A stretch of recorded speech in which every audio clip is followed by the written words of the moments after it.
सुप्रभातम सर्वे छात्रा है।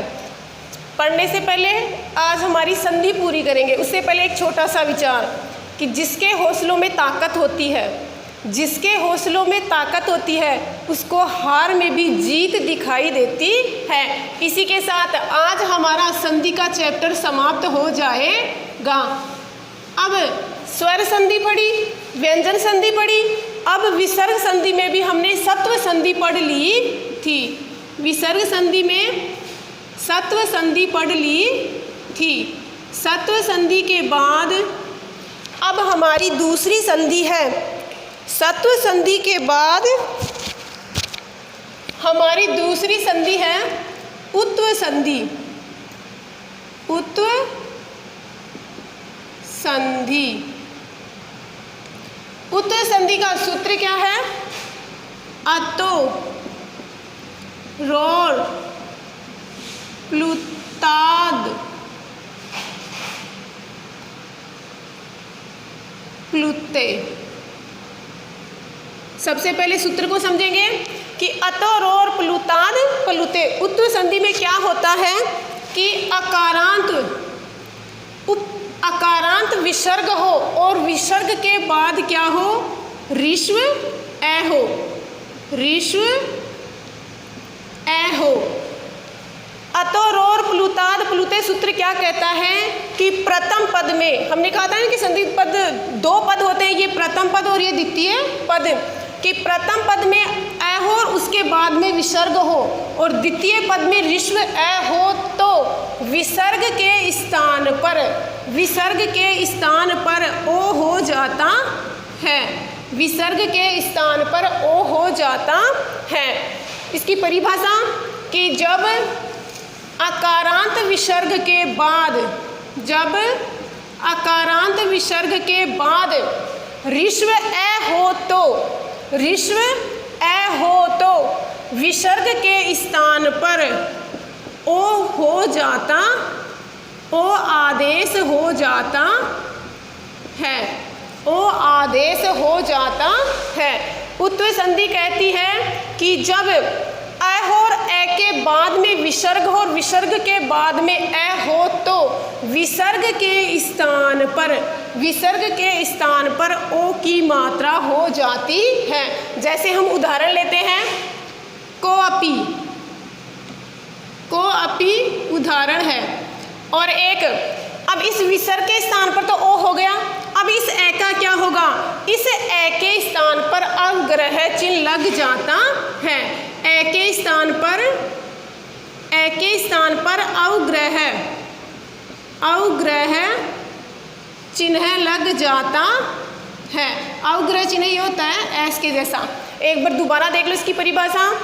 उत्व संधि में कि ए के बाद विसर्ग हो और विसर्ग के बाद ऋस्व ए हो तो विसर्ग का तो ओ हो जाता है, लेकिन जो ये ए है, जो ऋस्व ए है, इसका अवग्रह चिन्ह लग जाता है। ऐसे ही मैंने एक उदाहरण लिया है, कोअपि। अब इसका संधि विच्छेद करते हैं। क्या होगा? कह धन अपि। अब हमारा सूत्र क्या कहता है कि ए के बाद विसर्ग हो, कै में ए है और उसके बाद विसर्ग है और विसर्ग के बाद ऋस्व ए होना चाहिए, तो विसर्ग के बाद ऋस्व ए है तो इस विसर्ग के स्थान पर ओ हो जाएगा और इस ए का क्या हो जाएगा? अवग्रह चिन्ह लग जाएगा। तो ये ऐसे रूप बनेगा को, इस ए के जगह ये अवग्रह चिन्ह और ये अपि की, तो ये पी का पी, तो ये को अपि रूप बन जाता है। एक उदाहरण है, राम है ए वदत। राम है ए वदत। अब देखो, राम में ए है और ए के बाद भी विसर्ग है और विसर्ग के बाद में ऋस्व ए है, तो इस विसर्ग के स्थान पर वही क्या? ओ आदेश हो जाता है और इस ए का क्या हो जाएगा? अवग्रह चिन्ह लग जाएगा। तो हमने क्या किया? विसर्ग के स्थान पे ओ और ये ऋस्व ए है तो इसका क्या हो जाएगा? अवग्रह चिन्ह और ये वदत का वदत। ऐसा ही एक और उदाहरण है, बालको अयम। बालको बालको अयम। अब इसमें क्या होगा, जब संधि विच्छेद करेंगे, बालकः धन अयम। अब वही इसमें देखते हैं कि हमारी संधि जो सूत्र है वो कार्य कर रहा है नहीं, क्या कर रहा है, प्रथम पद में अ और बाद में विसर्ग हो। प्रथम पद में अ क में अ मिला हुआ है और बाद में विसर्ग है, और विसर्ग के बाद ऋस्व अ होना चाहिए, और विसर्ग के बाद में ऋस्व अ है। तो इस जो विसर्ग है, विसर्ग के स्थान पर क्या हो जाएगा, ओ हो जाएगा। ये हो गया विसर्ग के स्थान पर ओ। और जो ये द्वितीय पद में अ है ऋस्व, इसके स्थान पर अवग्रह चिन्ह लगा देंगे, अवग्रह चिन्ह हो गया और ये बन गया बालको अयम। ये है उत्व संधि का पहला भाग। अब उत्व संधि का दूसरा भाग एक बार दोबारा देख लो। उत्व संधि में दो भाग है, एक तो क्या कि अतोर और प्लुताद प्लुते, ये सूत्र कहता है कि ऋस्व अ के बाद विसर्ग हो और विसर्ग के बाद में क्या हो, ऋस्व अ हो, तो इस विसर्ग के स्थान पर ओ हो जाता है और विसर्ग के बाद जो ऋस्व अ है इसके स्थान पर अवग्रह चिन्ह लग जाता है। अब इसका दूसरा सूत्र है हसी च। उत्व संधि का दूसरा सूत्र है हसी च। अब देखो हसी, हस में हस वर्ण होते हैं महेश्वरी सूत्रों के अनुसार। हस में कौन कौन से वर्ण आते हैं, वर्ग के या वर्ग का तीसरा चौथा पांचवा अक्षर और है य व र ल, ये किस में आते हैं, हस वर्ण में आते हैं। एक बार दोबारा देखो, हसी च सूत्र क्या कहता है कि हस वर्ण में कौन सा, वर्ग का, जो वर्ग होते हैं क ख ग वाले वर्ग होते हैं उनमें वर्ग का तीसरा चौथा पांचवा अक्षर और है य र ल व होते हैं। अब इसकी परिभाषा क्या है कि जब विसर्ग के बाद हस वर्ण हो तो विसर्ग के बाद हस वर्ण, विसर्ग कब यानी प्रथम पद में विसर्ग के बाद हस वर्ण मतलब इन वर्णों में से कोई एक वर्ण हो तो विसर्ग के स्थान पर ओ आदेश हो जाता है। विसर्ग के स्थान पर ओकार या ओ आदेश हो जाता है। जैसे हम एक उदाहरण से समझेंगे, क्या उदाहरण से समझेंगे। उदाहरण है हमारा जैसे शिव है वंद है। आप देखो परिभाषा क्या कह रहा है, सूत्र क्या कह रहा है कि विसर्ग के बाद में हस वर्ण हो तो विसर्ग के स्थान पर ओ आदेश हो जाता है। अब यहाँ क्या है, विसर्ग है और विसर्ग के बाद क्या है, हस वर्ण, यानी इन वर्णों में से एक वर्ण होना चाहिए, या तो वर्ग का तीसरा चौथा पांचवा अक्षर हो और या इनमें से कोई अक्षर न हो तो इन चारों पांचों वर्णों में से या रलव में से कोई एक वर्ण होना चाहिए। तो इसमें क्या है, विसर्ग के बाद में वह है, तो ये हमारा सूत्र जो कह रहा है वो मिल रहा है कि विसर्ग है, विसर्ग के बाद में हस वर्ण है तो इस विसर्ग के स्थान पर क्या हो जाएगा, ओ हो जाता है। तो रूप बनता है शिवो वंद है। ऐसे ही एक है क्षीण है भवती, या ऐसे भी आ सकता है, ये विग्रह किया हुआ पद है और जब समस्त पद होगा क्षीणो भवती। अब हम इसका विग्रह करेंगे, क्या संधि विच्छेद करेंगे तो क्षीण है धन भवती, क्षीण है धन भवती। आप देखो विसर्ग है और विसर्ग के बाद यानी अकारांत विसर्ग के बाद क्या होना चाहिए, कोई भी हस वर्ण, तो हस वर्ण है तो इस विसर्ग के स्थान पर क्या आदेश हो जाएगा, ओ आदेश हो जाएगा और क्षीणो भवती रूप बन जाता है। ऐसे ही एक है नमः धन नमः, पंचम वर्ण है। हमने क्या कहा था कि अकारांत विसर्ग हो और अकारांत विसर्ग के बाद उत्व संधि के दो उदाहरण हैं। एक बार दोबारा देखो ये परिभाषा, उत्व संधि के दो सूत्र हैं। पहले में तो क्या कहा था कि अकारांत विसर्ग के बाद, अकारांत विसर्ग के बाद क्या होना चाहिए? अकारांत विसर्ग के बाद ऋस्व ए होना चाहिए। तो ऋस्व ए होगा तो इस विसर्ग के स्थान पर ओ आदेश हो जाता है। और अब इसके दूसरे भाग, जो दूसरा सूत्र है वो क्या कह रहा है कि अकारांत विसर्ग हो, यानी ए के बाद विसर्ग हो, और विसर्ग के बाद में क्या होना चाहिए? हर्ष वर्ण होना चाहिए। ऋस्व ए नहीं, हस वर्ण होना चाहिए। तो यहाँ हस वर्ण है, अकारांत विसर्ग है और विसर्ग के बाद हस वर्ण है।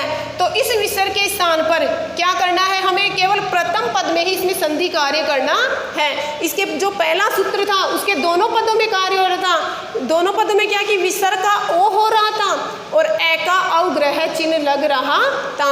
लेकिन इसमें हस वर्ण होने पर, द्वितीय पद में हस वर्ण होने पर विसर्ग के स्थान पर ओ आदेश होता है। तो हमारा ये है विसर्ग, विसर्ग के बाद में हस वर्ण है तो इस विसर्ग के स्थान पर हम ओ आदेश करेंगे। तो ये रूप बनेगा नमो नमः।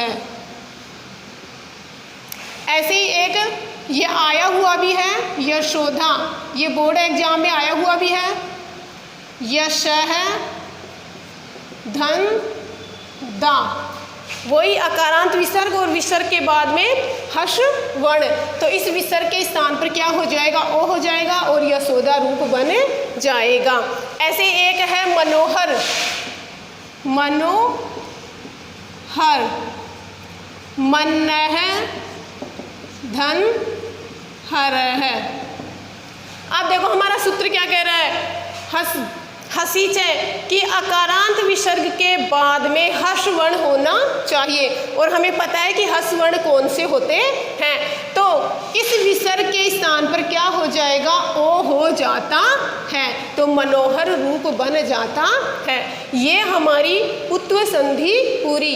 एक बार दोबारा रिवाइज करते हैं। उत्व संधि के दो सूत्र हैं, एक तो अतो रोर पलुताद पलुते, जिसमें क्या कहा गया है कि कि अकारांत विसर्ग के बाद, अकारांत विसर्ग के बाद ऋस्व ए हो तो विसर्ग के स्थान पर ओ हो जाता है और इस ए का क्या हो जाएगा? अवग्रह चिन्ह लग जाता है। दूसरे सूत्र में क्या कह रहा है कि हसीच कि अकारांत विसर्ग के बाद क्या होना चाहिए? अकारांत विसर्ग के बाद हर्ष वर्ण होना चाहिए और हर्ष वर्ण होता है तो इस विसर्ग के स्थान पर ओ आदेश हो जाता है। ये हमारी उत्व संधि पूरी। अब लास्ट बची है हमारी रुत्व संधि। उत्व संधि के बाद में विसर्ग संधि में हमारी संधि बची है उत्व संधि। अब हम उत्व संधि के बारे में पढ़ेंगे। रुत्व संधि। रुत्व संधि इसमें सूत्र क्या है, या इसको ऐसे भी कर सकते हैं, विसर्ग जनीय रेफ है कि विसर्ग के स्थान पर रेफ है रे वर्ण हो जाता है। इसका सूत्र क्या है? ईचो असि विसर्गस्य रेफ है, विसर्गस्य रेफ है। अब सूत्र को समझते हैं हम। सूत्र क्या कह रहा है? इच का मतलब होता है कि प्रथम पद में ए या आ को छोड़कर, यानी ए या आ नहीं होना चाहिए, अन्य सभी स्वर वर्ण होने, अन्य सभी स्वर वर्ण। इच का मतलब होता है, इस इच का मतलब होता है कि प्रथम पद में ए आ नहीं होना चाहिए, ए आ के अलावा अन्य स्वर वर्ण होने चाहिए। फिर अस का मतलब होता है, अस का मतलब होता है, यानी अस ऐसे लिख देती हूँ, एक बार दोबारा देखें कि ए आ को छोड़कर अन्य स्वर वर्ण और उसके बाद द्वितीय पद में क्या होना चाहिए? अस वर्ण। अस वर्ण में आते हैं स्वर, सभी स्वर व व्यंजन वर्ण, यानी सभी स्वर और व्यंजन वर्ण। अब देखो दोबारा, एक बार दोबारा समझो इसको, सूत्र को। इच का अर्थ होता है कि हमारे दो पद होते हैं, एक प्रथम पद और एक द्वितीय पद। अब प्रथम पद में क्या होता है? प्रथम पद में होता है, प्रथम पद में इच का मतलब होता है कि स्वर होते हैं। इन स्वरों में जो पूरे स्वर होते हैं उन स्वरों में से ए और आ को तो छोड़ देंगे, बाकी सभी स्वर होने चाहिए। यानी प्रथम पद में ए आ को छोड़ करके बाकी स्वर हो, और द्वितीय पद में अश्वर्ण अर्थात सभी स्वर और व्यंजन हो सकते हैं। तब विसर्ग के स्थान पर, अगर ऐसा है तो विसर्ग के स्थान पर क्या हो जाएगा? र हो जाता है। तो विसर्ग के स्थान पर हो तो विसर्ग के स्थान पर, विसर्ग के स्थान पर र हो जाता है। एक बार दोबारा देखते हैं परिभाषा कि ए आ को छोड़कर अन्य स्वर वर्ण के बाद अस्वर्ण हो तो, अस्वर्ण का मतलब सभी स्वर और व्यंजन हो तो विसर्ग के स्थान पर र हो जाता है। वो क्या होती है? उत्व संधि होती है। जैसे उदाहरण लेते हैं एक, मुनि है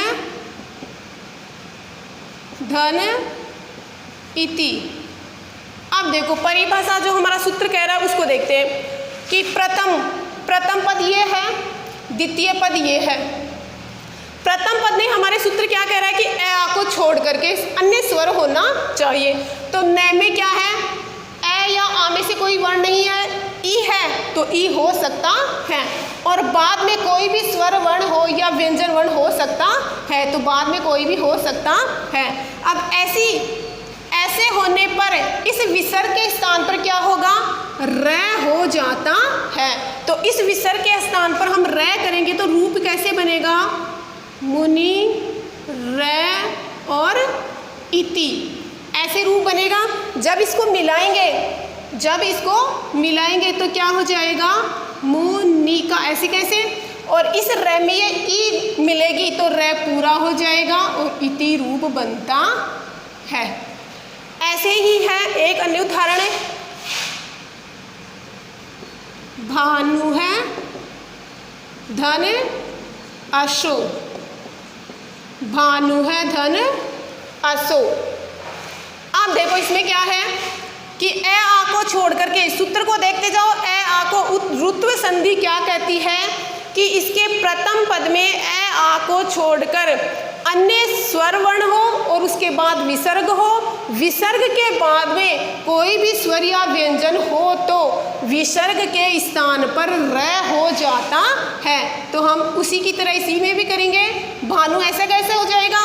विसर्ग के स्थान पर र किया है तो ये विसर्ग के स्थान पर र और ये असो का असो हो जाता, ऐसा कैसे लिख देते हैं। अब इसको मिलाते हैं तो क्या बनेगा? भानु। अब र में क्या मिल जाएगा? ऐश्वर है तो भानुर सो, भानुर सो। एक उदाहरण है धेनु है गच्छति, एक उदाहरण है धेनु है धन गच्छति। अब देखो उन दोनों उदाहरणों में विसर्ग के बाद में स्वर वर्ण आ रहा था। अब देखो इसमें कि विसर्ग के बाद में व्यंजन वर्ण आ रहा है। तो हमारा सूत्र क्या कह रहा है कि प्रथम पद में ए आ को छोड़कर अन्य स्वर वर्ण होना चाहिए। तो ए आ को छोड़कर अन्य स्वर है ऊ है, और उसके बाद में क्या होना चाहिए? कोई भी स्वर या व्यंजन हो सकता है। तो उसके बाद में स्वर नहीं तो व्यंजन है, तो इस विसर्ग के स्थान पर क्या हो जाएगा? र हो जाएगा। तो विसर्ग के स्थान पर हमने र किया, इसको ऐसे कैसे लिख देते हैं? धेनु, और ये गच्छति का ऐसे कैसे गच्छति आ जाता है। अब देखो र, इसको मिलाते हैं तो रूप क्या बनेगा? धेनु। र के बाद में व्यंजन है तो व्यंजन वर्ण होने के कारण र क्या हो जाएगा? ऊपर चला जाएगा, र ग छ ती। ये हमारी ऋत्व संधि का पहला सूत्र हुआ। ऋत्व संधि क्या कहती है कि विसर्जनस्य रेफ है, कि विसर्ग के स्थान पर र हो जाता है। अब कैसे विसर्ग के स्थान पर र हो जाता है वो इस सूत्र में दिया हुआ है, क्या कि इचो असि विसर्गस्य रेप है। इच का मतलब मैंने बताया कि ए आ को छोड़कर अन्य कोई स्वर हो सकता है, और अश का मतलब होता है कि द्वितीय पद में कोई भी स्वर और व्यंजन वर्ण हो तो विसर्ग के स्थान पर र हो जाता है। अब इसी का दूसरा सूत्र है विसर्ग लोप। विसर्ग लोप इसी का दूसरा ये सूत्र है, ये इसको पहला, ये दूसरा। आतो असि विसर्गस्य लोप है, विसर्गस्य लोप है। अब देखो ये सूत्र क्या कह रहा है। आतो का मतलब होता है कि प्रथम पद में क्या होना चाहिए, आ होना चाहिए। आतो का मतलब क्या होता है कि प्रथम पद में आ स्वर होना चाहिए। और अस का मतलब वही अस वर्ण होते हैं, वही कौन से स्वर, और जो हमने अभी पढ़ा है स्वर व व्यंजन वर्ण, यानी कोई भी स्वर या व्यंजन हो सकता है। इचो असि विसर्गस्य रेप है में क्या था कि इसमें ए या आ को छोड़कर अन्य सभी वर्ण स्वर वर्ण थे, लेकिन ये सूत्र क्या कह रहा है कि इसके प्रथम पद में आ वर्ण होना चाहिए, यानी आ स्वर होना चाहिए, और आ के बाद में क्या होना चाहिए, विसर्ग होना चाहिए। मैंने ये विसर्ग नहीं लगाया, कि आ के बाद में विसर्ग होना चाहिए, और विसर्ग के बाद में अस वर्ण मतलब स्वर और व्यंजन वर्ण हो तो, स्वर और व्यंजन वर्ण हो तो विसर्ग का अब इसमें विसर्ग का क्या होगा, लोप, विसर्ग का लोप हो जाता है।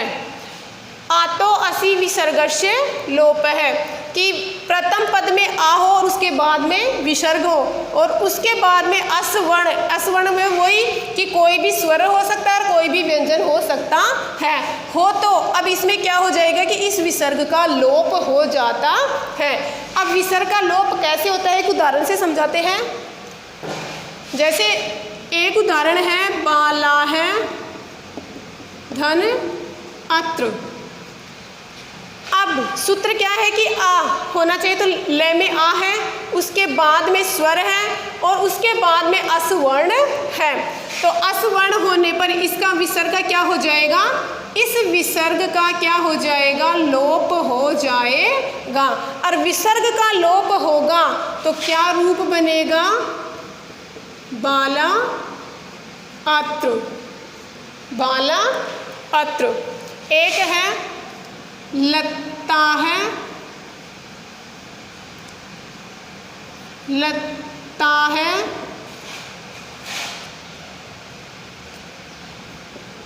एधन्ते, लता है एधन्ते। इस सूत्र के कारण लता का जो विसर्ग है वो उसका क्या हो जाएगा, लोप हो जाएगा, और रूप क्या बनेगा, लता एधन ते। एक लास्ट उदाहरण क्या, ता है गच्छन्ति, ता है गच्छन्ति। अब वही क्या कि आ है, आ के बाद विसर्ग, और विसर्ग के बाद में अस वर्ण है, तो इस विसर्ग का क्या हो जाएगा, लोप हो जाता है, और रूप बनता है ता गच्छन्ति। अब कई बार क्लासों में बच्चे क्या करते हैं कि जो ता है वो क्या है, बहुवचन में है, क्रिया भी बहुवचन में है, लेकिन इसके साथ ता है, रूप चलते हैं स्त्रीलिंग में है, साथ ता है, यानी विसर्ग आता है, लेकिन इसके साथ तो विसर्ग है ही नहीं। तो ये विसर्ग क्यों नहीं होता है, इस सूत्र के कारण इस यहाँ विसर्ग नहीं होता है। वैसे क्रिया बहुवचन की है तो ताकि यहाँ विसर्ग होना चाहिए, लेकिन इस सूत्र के कारण यहाँ इस ता के साथ विसर्ग नहीं होता है, क्योंकि ये सूत्र इस विसर्ग का लोप कर देता है। ये हमारी रुत्व संधि के 2 सूत्र हुए और एक लास्ट सूत्र और बचा है। इसके भी 3 सूत्र हैं। एक लास्ट सूत्र है रोरी सूत्र। अब देखो रुत्व संधि में रोरी सूत्र क्या कहता है? रोरी रेरी नहीं, रोरी सूत्र, रोरी। अब देखो ये सूत्र क्या कहता है कि जब प्रथम पद में विसर्ग के बाद, प्रथम पद में विसर्ग के बाद र वर्ण हो या रकार हो, विसर्ग के बाद रकार हो तो विसर्ग का लोप हो जाता है। विसर्ग का लोप हो जाता है तथा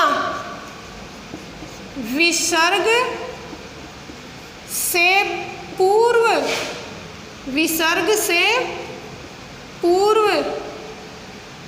स्वर का दीर्घ आदेश हो जाता है। दीर्घ आदेश हो जाता है। एक बार हमारी परिभाषा को देखो कि प्रथम पद में 2 पद हैं इधर और प्रथम पद, ये प्रथम पद में विसर्ग के बाद, मान लो ये प्रथम पद में विसर्ग है, यहाँ कोई शब्द है बाद में लिखते हैं, विसर्ग के बाद यहाँ क्या होना चाहिए? र वर्ण है, यानी ऐसा शब्द जो र से शुरू होता है, र वर्ण आता है, र हो तो विसर्ग का लोप हो जाएगा। इस विसर्ग का क्या हो जाएगा? लोप। इस विसर्ग का क्या हो जाएगा? लोप। तथा विसर्ग से पूर्व स्वर वर्ण का दीर्घ। अब यहाँ जो स्वर वर्ण होगा उसका क्या आदेश होगा? दीर्घ आदेश हो जाता है। अब इसको देखो एक उदाहरण के माध्यम से समझते हैं। जैसे उदाहरण है, कवि है धन रचयति, कवि है धन रचयति। एक बार परिभाषा दोबारा देख लो कि रोरी सूत्र क्या कहता है। रुत्व संधि में रोरी सूत्र क्या कहता है कि प्रथम पद में विसर्ग हो और विसर्ग के बाद में रकार हो तो विसर्ग का लोप हो जाता है और विसर्ग से पूर्व जो स्वर वर्ण होता है उसका दीर्घ आदेश हो जाता है। तो ये उदाहरण है हमारा। अब ये कवि और ये रचयिता 2 पद हो गए। अब देखो विसर्ग है और विसर्ग से पहले ऋस्व ई है और विसर्ग के बाद में र है, तो हमारी संधि क्या कह रही है? हमारा जो सूत्र है वो क्या कह रहा है कि विसर्ग के बाद में र होने पर विसर्ग का तो लोप कर दो। तो ये लो हमने विसर्ग का क्या किया? लोप कर दिया। और ये रचयति। अब ये पहली बात हुई। अब दूसरी बात क्या है कि विसर्ग से पूर्व जो स्वर है उसको दीर्घ कर दो। अब ये विसर्ग से पहले ऋस्व ई है, इसको क्या करेंगे हम? दीर्घ ई। तो कवि रचयति रूप बनता है। क्या रूप बनता है? कवि रचयति रूप बनता है। ऐसे ही एक उदाहरण है, हरि है रम्य, हरि है रम्य। अब देखो विसर्ग है, विसर्ग के बाद में र है। अब इस र के कारण इस विसर्ग का हमने कर दिया लोप, तो रूप बन गया हरि है रम्य। अब विसर्ग से पूर्व वाला जो वर्ण है उसका दीर्घ भी तो होगा, तो ये हमने इसका कर दिया दीर्घ, हरि रम्य रूप बन गया। एक है पुनः, उदाहरण है पुनः, इसको मिटाते हैं। एक और उदाहरण है कि पुनः रमते, पुनः धन रमते। वही हमारी परिभाषा क्या है कि विसर्ग हो और विसर्ग से पहले जो भी कोई स्वर होता है उसका विसर्ग हो, विसर्ग के बाद में र हो तो र वर्ण है। अब क्या करेंगे, विसर्ग का लोप कर देंगे, विसर्ग का लोप, और विसर्ग का लोप करेंगे तो रूप बनेगा पुनः रमते, पुनः रमते। अब विसर्ग का लोप करने के बाद में जो विसर्ग से पहले जो स्वर है उसका दीर्घ हो जाता है।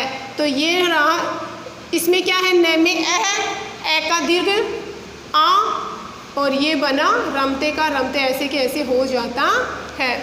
तो ये हुआ हमारा उत्व संधि, ये हमारी पूरी उत्व संधि के साथ ही हमारी संधि जो चैप्टर है वो पूरा हो जाता है। धन्यवाद।